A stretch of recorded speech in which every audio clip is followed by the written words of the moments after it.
Hello,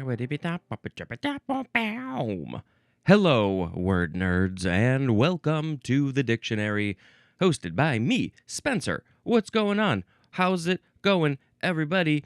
What are you listening to today? What are your favorite activities out there in the world? It's word time. Let's talk about the words. Okay, at the end of the previous episode, we ended with glandered, which is affected with glanders. I got glanders all over myself. What are glanders? Well, that's our first entry today. Glanders. Sexy glanders. Glanders. It is a noun from 1523. Okay, this should be interesting. Glanders, they are a contagious and destructive disease, especially of horses, caused by a bacterium and characterized by caseating nodular lesions, especially on the respiratory mucosae and lungs, that tend to break down and form ulcers. Well, that sounds pretty bad for the horses. I don't like that at all. The bacterium, the species name, there's a couple. Burkholderia mallei and also Pseudomonas mallei. Those are the things that are causing these glanders in horses. Okay, this name comes from Middle French, glandre, which means glandular swelling on the neck. Also from the Latin glandulae.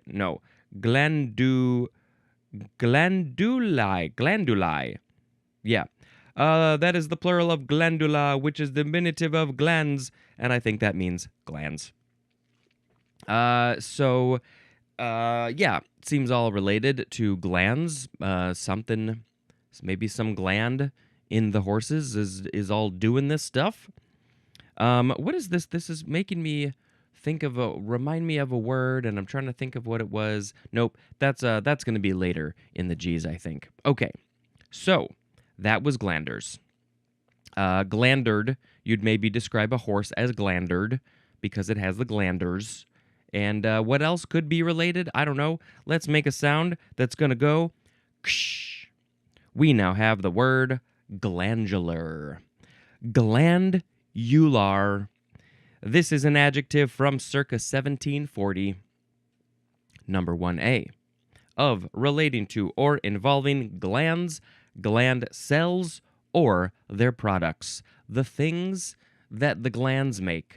Their products, like maybe air conditioners and toaster ovens. Is that what the glands make? No, I think they make, hormones, maybe? That's maybe a big one. Maybe bile? Yeah, glandular. All right, what else? Number 1B for glandular. Having the characteristics or function of a gland. Is it working like a gland? Then it's glandular. Maybe if you do an interpretive dance of the story of a pituitary, then you would be doing a glandular dance. Number 2A. The synonyms are innate and inherent. The example is the almost glandular instinct for adventure and romance. That is a quote from Newsweek. So, the innate, inherent, glandular instinct for adventure and romance. So why are they using the word glandular here? Something innate and inherent. So I guess we're connecting it back to the glands in the body, that they're just there. They're inherent in the body. They have an innate purpose. They just do this thing. I don't know. Seems a little odd, I guess. If I read that quote, I'd be like, a glandular instinct for adventure and romance? I don't know. That's a funky one. Somebody was just really having fun with their words, I think, that day. 2B, the synonyms are physical and sexual. Well, I guess. That makes sense. And actually now, I guess if I think about it this way, 2A is making a little bit more sense. So the way that I'm thinking about it now, especially with this one, physical, sexual, maybe we're talking about our reproductive glands, putting those together in a sexual way, doing whatever they're gonna do. I don't know what those things do. And so yeah, that's why it's in this innate, inherent idea of, I guess it's saying this, that the sexual drive is maybe innate and inherent in most people. So yeah, glandular, adventure, romance, that's this fun thing. That's all sort of connected. Okay, I'm starting to see it now. All right, fine. Had to just read through everything. Glandularly, that is an adverb. Glandularly, yeah, okay. So now we move on to glandular fever. You give me fever. What kind of fever? You give me glandular fever. This is a noun from 1902. The synonym is infectious mononucleosis. And is that the thing that people just call mono, that a lot of high school kids are getting when they're kissing all up on everybody? I don't think I ever had mono. If that is what it is, and then it's also called glandular fever because maybe you got the fever of the glands. My glands are in a fever. Oh, my stars. Okay, now we move on to glands. Now there's no D in this one. It is Glans. Glands. Noun from 1650. Number 1.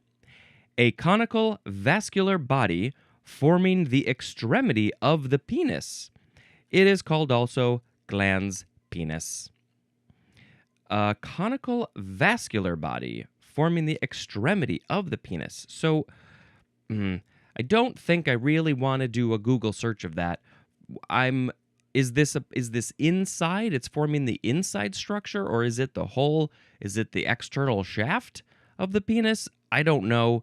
And I don't feel like I need to look up any pictures. But if you would like to look up some pictures, if you are confused about what this glans penis is, then you should go look those up. Because you know what? We are a curious bunch of people, and we need to know things. Conical vascular body. Number 2 for glands is a structure of the clitoris or clitoris. I think you can say it both ways. A structure of the clitoris similar to the glans penis. Well, that makes sense because they are made from the same parts, the same cells. It's all kind of a very similar thing, just developing in a whole other way. I just saw a post yesterday. They were like, the clitoris has finally been fully mapped or something. And it's like, because it's all or largely internal, it's not being as studied, not to mention the fact that it's in women's bodies. So, of course, science tends to be very male-oriented. And they're like, why would we want to study that? Well, it's a kind of an important thing in half of the population. Okay, so, there's, this one. This one also has a name. It is called also glans clitoridis. It even gives me a pronunciation for that word, clitoridis, with a D-I-S at the end. This is from, we saw this, I think, in the previous episode, the Latin gland or glans, which literally means acorn. So that came back the very next day. Acorn, a thing, maybe it has to do with the shape. I don't know. Maybe a lot of glands are kind of shaped like acorns. The pituitary gland, all those other glands in the body. We read all about them in the previous episode. Don't you remember? All right. So those glands are in the human biological area. And now we will move on to no more gland words. We've got ksh. It's the word glare. Glare. First form. This one is the verb from the 13th century. We are starting with intransitive. Number 1, A. To shine with a harsh, uncomfortably brilliant light. So clearly, a glare.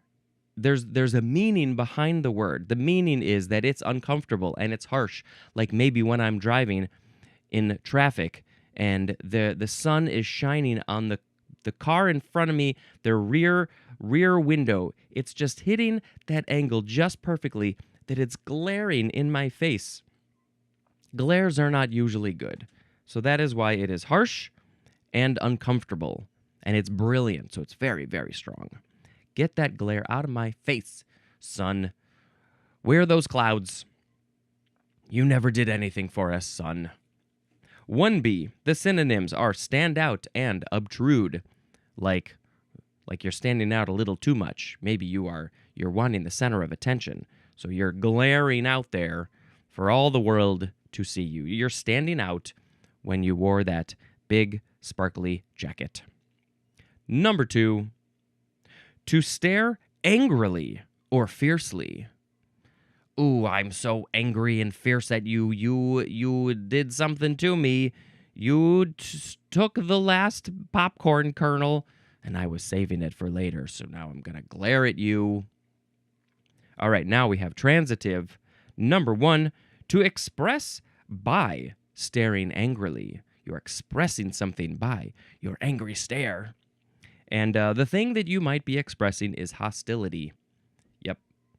Yep, I got a lot of hostility because I didn't get to have that popcorn kernel.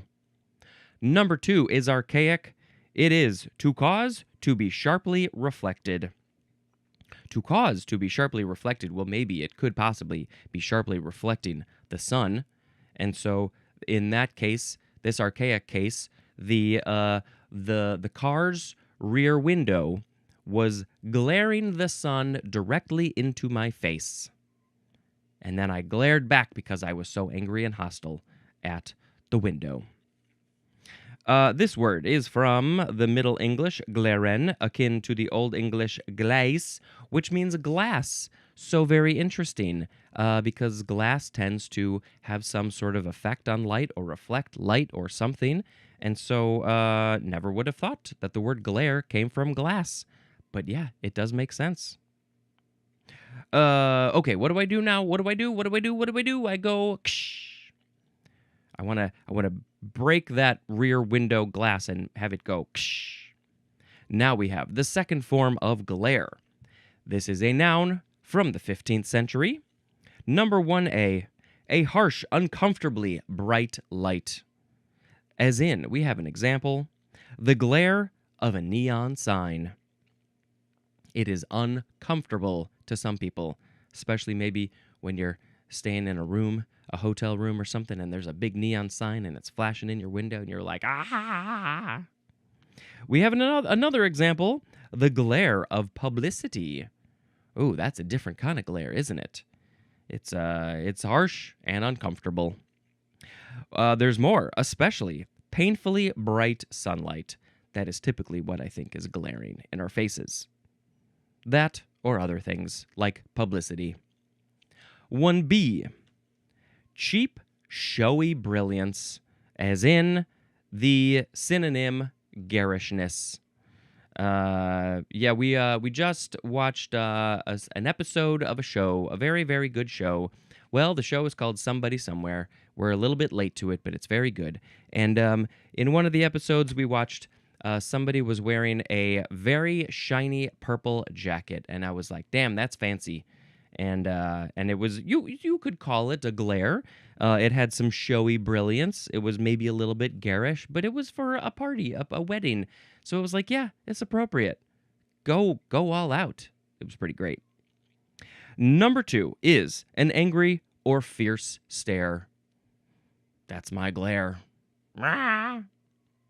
Number 3, a surface or sheet of smooth and slippery ice. I don't think I have ever called a sheet of ice, smooth and slippery ice, a glare?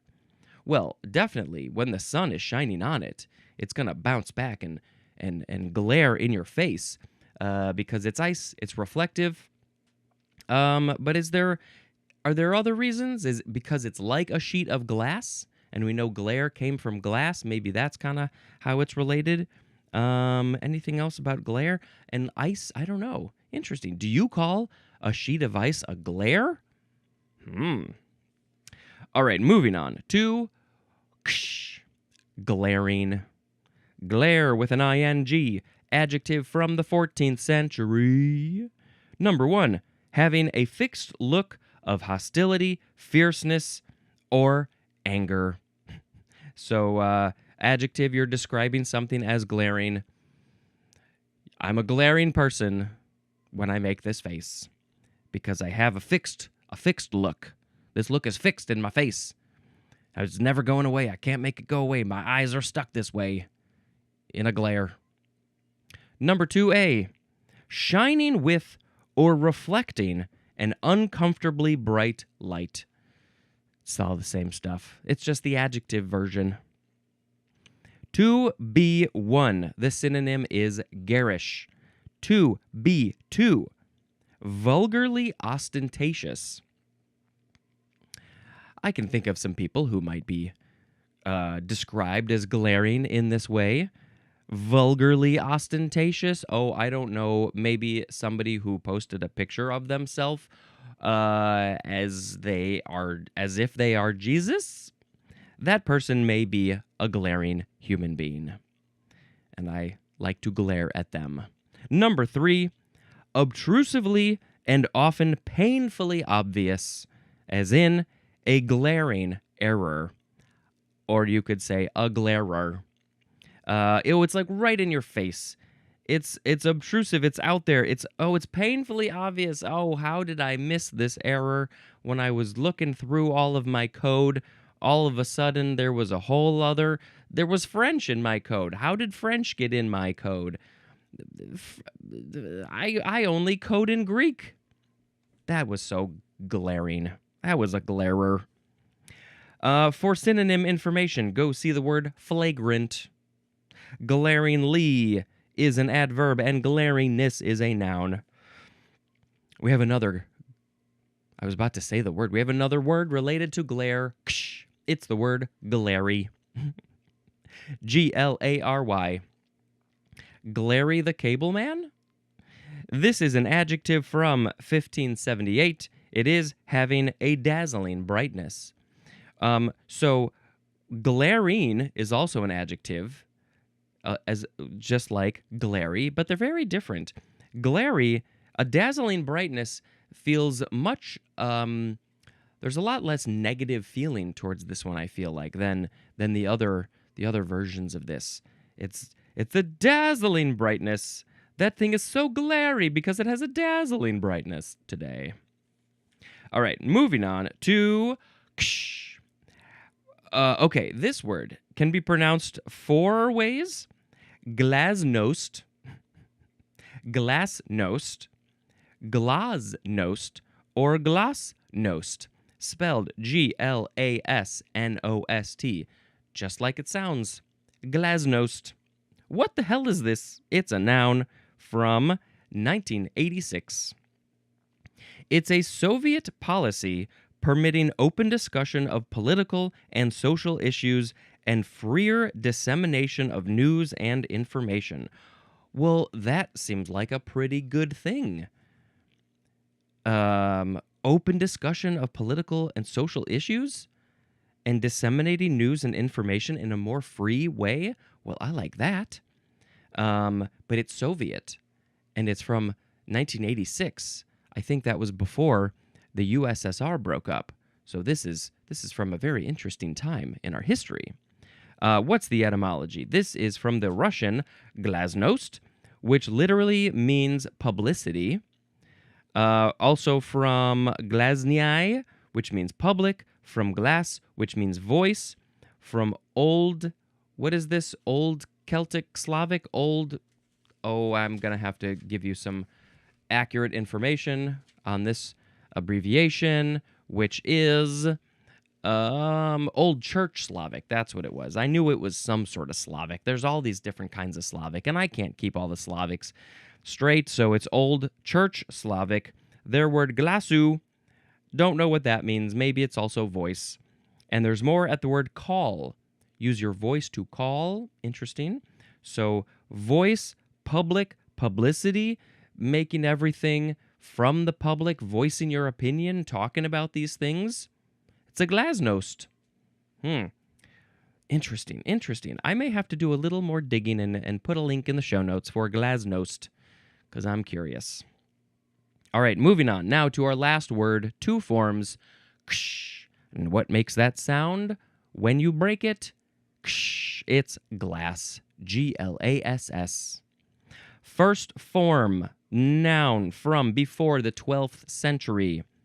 Number 1, any of various amorphous materials formed from a melt by cooling to rigidity without crystallization. And then we have some sub-definitions. We're going to get more specific about these amorphous materials that are formed from a melt. Something has been melted, and then it's cooled to be in a rigid form where it's not melted anymore, but there's no crystallization. Have you ever seen crystallization in your glass? I don't think I have. So, what do we got sub-definition-wise? We have 1A, a usually transparent or translucent material consisting typically of a mixture of silicates. And I think isn't there silicates in sand? And I think I've heard that sand is used to make glass. You melt it? I don't know. Something about the chemical composition of that stuff. You can make glass out of it. Okay, now we also have 1B, a material as obsidian. That's an example of this material, which is produced by, oh, I'm losing my place, produced by fast cooling of magma. Okay, so when magma cools very, very, very fast, like whoosh, maybe, I don't know, it happens so fast that the material, the magma, has to turn into this very certain thing. If it cools slowly, it's going to turn into something else. But when it cools fastly, it makes obsidian. And obsidian, if I remember correctly, I think it's very dark, but has this sort of glassy feel to it. I don't think it's translucent in any way, but you call that glass too. And then you can make stuff out of it, I guess, I think. I don't know. Sure, why not? All right, let's move on to 2A. Something made of glass. All right, well, hey, we got some more sub-definitions, of course. We have 2A1. The synonym is tumbler, also the synonym glassware. Typically, glassware is made from glass. I guess you could make it out of other things too, metal and plastic. But glassware typically is made of glass. 2A2, the synonym is mirror. A mirror, I think, is just glass with a metal, a thin coat of this metal on the back end, and it just reflects back to you. 2A3, the synonym is barometer. So I guess if a barometer is made of glass, you just call it the glass. Do the weather people, the meteorologists, do they call their barometers glass? 2A4, the synonym is hourglass. It's got that hourglass shape and the sand is in there and you flip it over. You're like, hey, what time does the glass say? And we're like, I don't know, a bunch of sand? We'll flip it over. 2A5. The synonym is the number 1 definition for backboard, so that would be the board behind the hoop at a basketball hoop arena, and I guess they're typically made of glass, and sometimes somebody slam dunks so hard all the glass shatters, and they're like, well, there goes our game. Now you got to replace it. If that happened in a professional game, how long would it take them to replace it? 2B1. An optical instrument or device that has one or more lenses and is designed to aid in the viewing of objects not readily seen. Well, I immediately think of a microscope or also a macroscope, which you could also call a, what's the word I'm looking for? A telescope. Because it's an optical thing. You're looking at it with your eyes. You can see things through it, and it has a series of lenses to expand, to enlarge the very, very tiny, or also make it look like you can see very, very far away, like in the telescope. I don't know what a macroscope is. Yeah, those things aren't readily seen. I can't see the rings of Saturn from my naked eye, so I need some glass to see it. I will look through some glass. 2B2, that's where we are.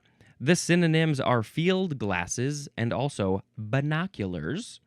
And this is usually used in plural. You would say glasses. Give me those glasses. I need to look through these lenses so I can see those things that are very far away. And there's going to be two of them, and they're going to merge into one. So I can look through some field glasses or binoculars. 2C, this is also plural, glasses. It is a device used to correct defects of vision or to protect the eyes that consists typically of a pair of glass or plastic lenses and the frame by which they are held in place. Oh, you mean these things right here? That's the earpiece banging on the glass lens. Is it glass or is it plastic? I don't know, and they're kind of dirty. Glasses, that's what we say. They help us to see. Some people wear glasses that don't need help. They're just like, it's a fashion statement. I'm gonna just wear some fashiony glasses. I do need new glasses. I have been wearing glasses since maybe junior high, I don't know, 7th grade, but my prescription is very low. I can see quite well without them. I have, I think, a little bit of astigmatism in maybe one of the eyes, and so that corrects things a little bit differently. And but my prescription is pretty low, but it's getting worse because things that are this far away, I don't know, not very far away, I'm like, hey, my old eyes are getting hard to see these things, so I need to get progressives, but I need to get taller lenses. These are not very tall, and if you get taller lenses, then it's easier for them to make that gradation from regular glasses to, well, reading glasses, because I'm old now. And I've just been too lazy to go find new frames that I feel like fit my face good and look good. So I don't know, maybe someday. I live with it for now. But I should have some more stylish glasses, right? Maybe, I don't know. These are nice, these are fine, but they're like boring? I don't know. Maybe someday. All right. This one. These glasses right here are also called eyeglasses and also spectacles. That's always a fun word, spectacles. All right, number 3. The quantity held by a glass container. You have a glass container and you put a bunch of jelly beans, and so the quantity of jelly beans held is the glass? I don't know if that's accurate. I could be wrong about that. Number 4, the synonym is fiberglass. Go back to the F's and learn about fiberglass. Glassful is a noun, and glassless is an adjective. I have a glass right here. There was some water in there. I drank some water. Now there's only a tiny bit of water, and so I do not have a glass full of water. I mostly have a glass full of air. And later I will have a glass full of water, and then I will empty it, and it will be inside of me, and then I will throw this glass away because that's what you do, and then I will be glassless. All right, this word is from the Old English gleis, akin to the Old English gleolu, which means yellow, and there's more at the word yellow. Well, that's fascinating. What's the connection between glass and yellow? Yellow. I don't know. I guess we'll have to find out in the wise. Now, let's move on to ksh. Oh, crap, I'm glassless now. All right, very last word. It's the second form of glass. Verb from the 14th century. Let's see. Starting with transitive, 1A. To provide with glass And the synonym is the number one definition for the word glaze. Like when you're making some pottery, some ceramics, you glaze it before you cook it. And you can call that glass. You're providing this glass on it because it makes it look all shiny and stuff. 1B, to enclose case or wall with glass. As in, the sunroom was glassed in. Oh, look at that mime. That mime is glassed in. The mime glassed themselves in a invisible glass room. Number 2, to make glassy. To make glassy. 3A, the synonym is reflect. 3B, to see mirrored. To see mirrored? So is that like you are seeing something that's mirrored, that's backward, that's flipped, reversed? Number 4, to look at through an optical instrument. And an example of the optical instrument would be binoculars. So you are glassing at a thing because you are looking through a glassed instrument. A saxophone made of glass. Does that exist? All right, now we have intransitive. There's only one, which is the first definition of the first form of the word glaze.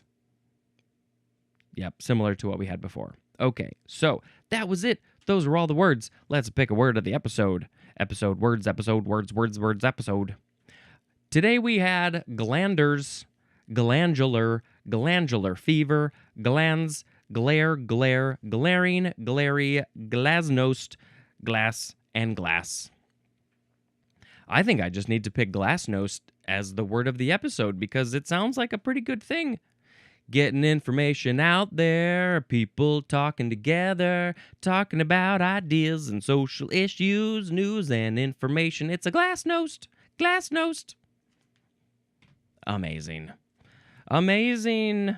All right, now, what do we got for you? What do we have for you? Today we have for you another movie that I watched. This next movie on the list is Ready or Not 2. Have you seen the first Ready or Not? Well, it's kind of crazy and fun, and this one also is crazy and fun. Would be a fun double feature because the second one just continues from the first one right away, and it's just kind of insanity. And I like them very much. They're very, very fun movies. All right, Ready or Not, here we come. This episode is over. Thank you for checking this out. And until next time, this is Spencer, dispensing information. Goodbye.